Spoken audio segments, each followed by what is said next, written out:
Bismillahirrahmanirrahim. Bab kedua, penciptaan Nabi Adam alaihissalam. Telah berkata Ibnu Abbas radhiyallahu anhuma, Allah menciptakan jasad Nabi Adam alaihissalam dari beberapa penjuru bumi. Kepalanya dari tanah Mekkah, dadanya dari beberapa bagian bumi, punggungnya dari tanah Hindi, dua tangannya dari tanah wilayah timur, dan dua kakinya dari tanah wilayah barat.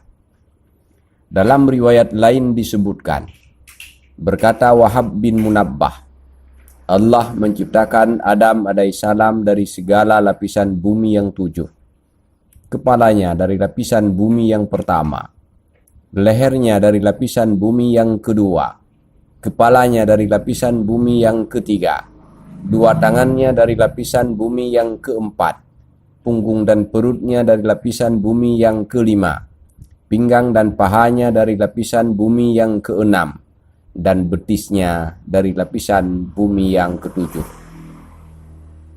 Dalam riwayat lain disebutkan, berkata Ibnu Abbas radhiyallahu anhuma, Allah menciptakan Nabi Adam alaihissalam.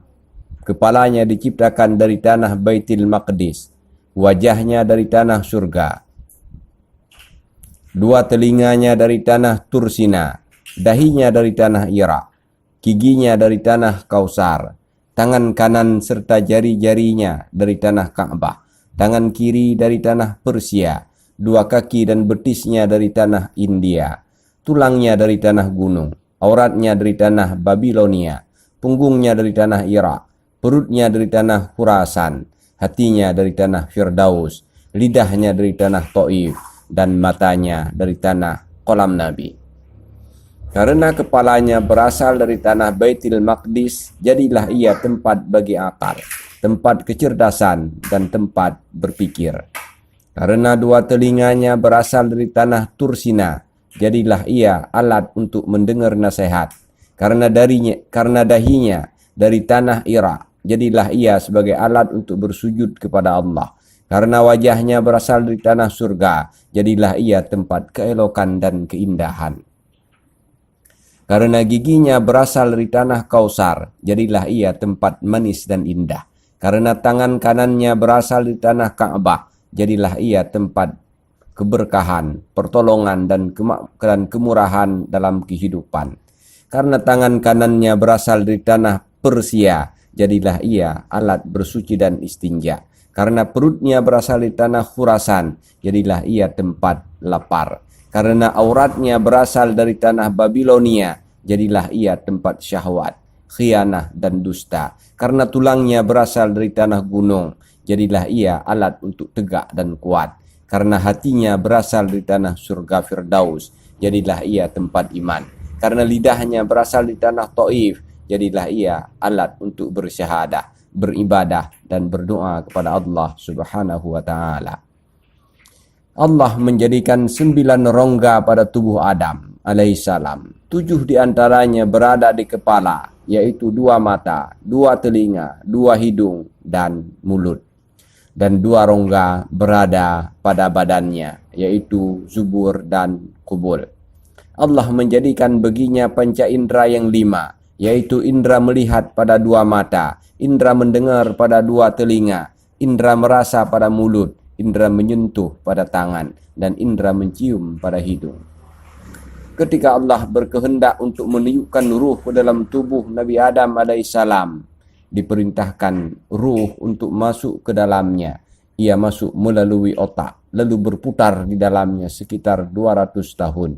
Kemudian ia turun ke kepala. Ketika sampai pada kedua matanya, maka ia melihat dirinya berupa tanah yang kering.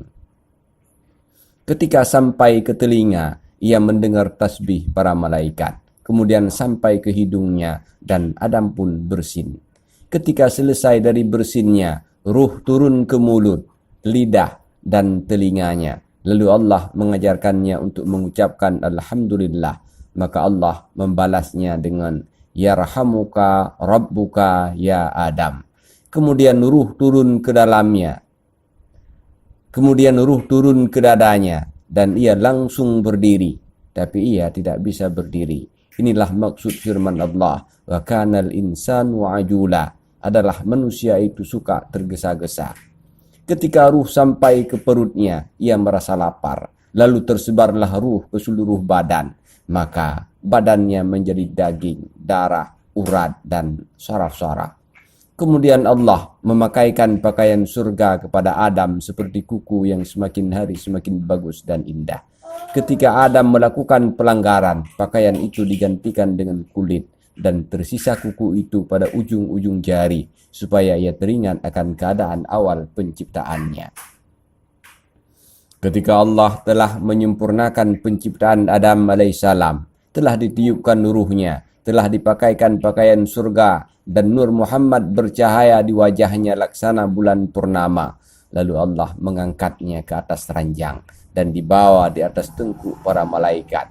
Lalu Allah memerintahkan kepada para malaikat untuk membawa Adam di atas ranjangnya, mengelilingi semua langit, supaya ia dapat melihat keajaiban-keajaiban langit serta isinya, agar bertambah iman dan keyakinannya. Para malaikat berkata, "Ya Allah, kami mendengar dan taat kepadamu." Maka Adam dibawa mengelilingi langit sekitar 100 tahun. Kemudian Allah menciptakan seekor kuda dari misik putih yang sangat harum, dan kuda itu diberi nama Maimun. Kuda itu memiliki 2 sayap yang terbuat dari intan dan marjan. Lalu Adam alaihissalam mengendarai kuda tersebut, sedangkan Jibril memegang kendalinya. Mikail berada di sebelah kanannya dan Israfil di sebelah kirinya. Mereka membawa Adam mengelilingi semua lapisan langit. Adam memberi salam kepada semua malaikat dengan berkata, "Assalamualaikum." Para malaikat menjawab, "Waalaikumsalam." Maka Allah berfirman, "Wahai Adam, ini adalah penghormatanmu dan penghormatan orang-orang mukmin dari anak keturunanmu dengan sesama mereka hingga hari kiamat. Wallahu a'lam bishawab, walhamdulillahi rabbil alamin."